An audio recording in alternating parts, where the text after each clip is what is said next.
صاحب آپ کی کیا فیلنگز ہیں؟ شجر کاری یہ ایک ایسا کام ہے کہ نبی پاک صلی اللہ علیہ وسلم کے ایک حدیث پاک ہے جس میں آپ صلی اللہ علیہ وسلم نے فرمایا کہ اگر تم یعنی ایک طرف قیامت قائم ہو رہی ہو اور کسی کے ہاتھ میں پودا ہو تو اسے چاہیے کہ تاخیر نہ کرے، پودا لگا دے۔ یہ حدیث پاک اس کی کتنی اہمیت بیان کرتی ہے۔ اللہ اکبر۔ اس کے ہاتھ میں بیج ہو، پودا ہو تو وہ لگا دے۔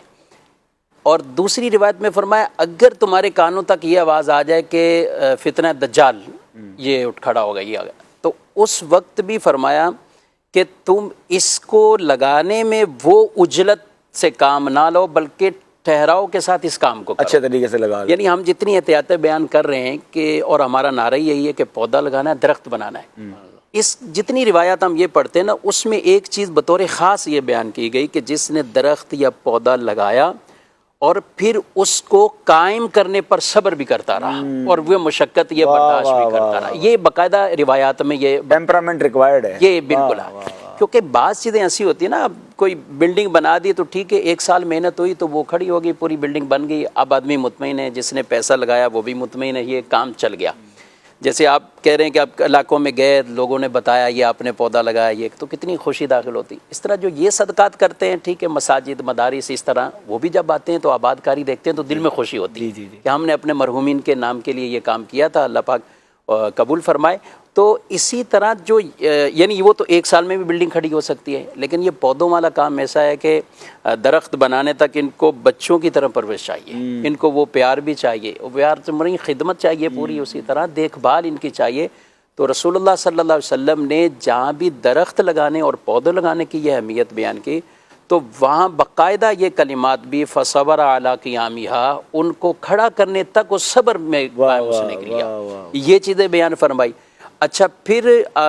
دوسری طرف ہم جائیں تو رسول اللہ صلی اللہ علیہ وسلم نے جو باقاعدہ درخت قائم ہیں، فصلیں ہیں، یہ سب چیزیں آپ جب کوئی لشکر بھی بھیجا کرتے تھے نا تو ان سے یہ آپ تلقین فرمایا کرتے تھے کہ درختوں کو نہیں کاٹنا،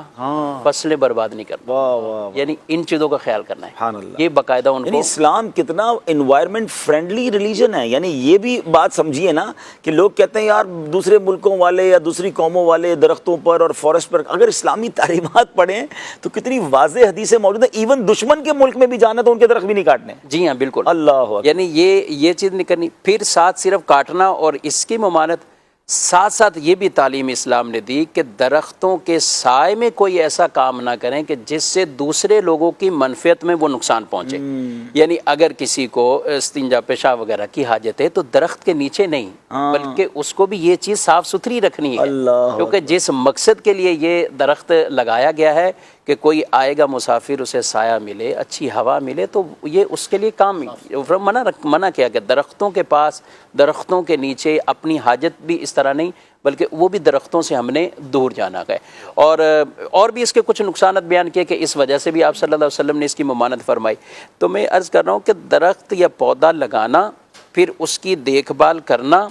اور پھر اس کے بعد کے بھی حقوق، جب پھل کھانے کا وقت آیا تو اب یہ نہیں کہ اب کچھ ایسے معاملات کر دیں کہ جس کی وجہ سے اس کی منفعت وہ حاصل نہ ہو، تو ہمیں ان تمام چیزوں کی حفاظت کا یہ بھی حکم دیا گیا۔ تو شجر کاری کی اہمیت کی قیامت قائم ہو، اور اس کی شرح میں یہ بھی علماء نے فرمایا کہ علامات قیامت جب تم دیکھو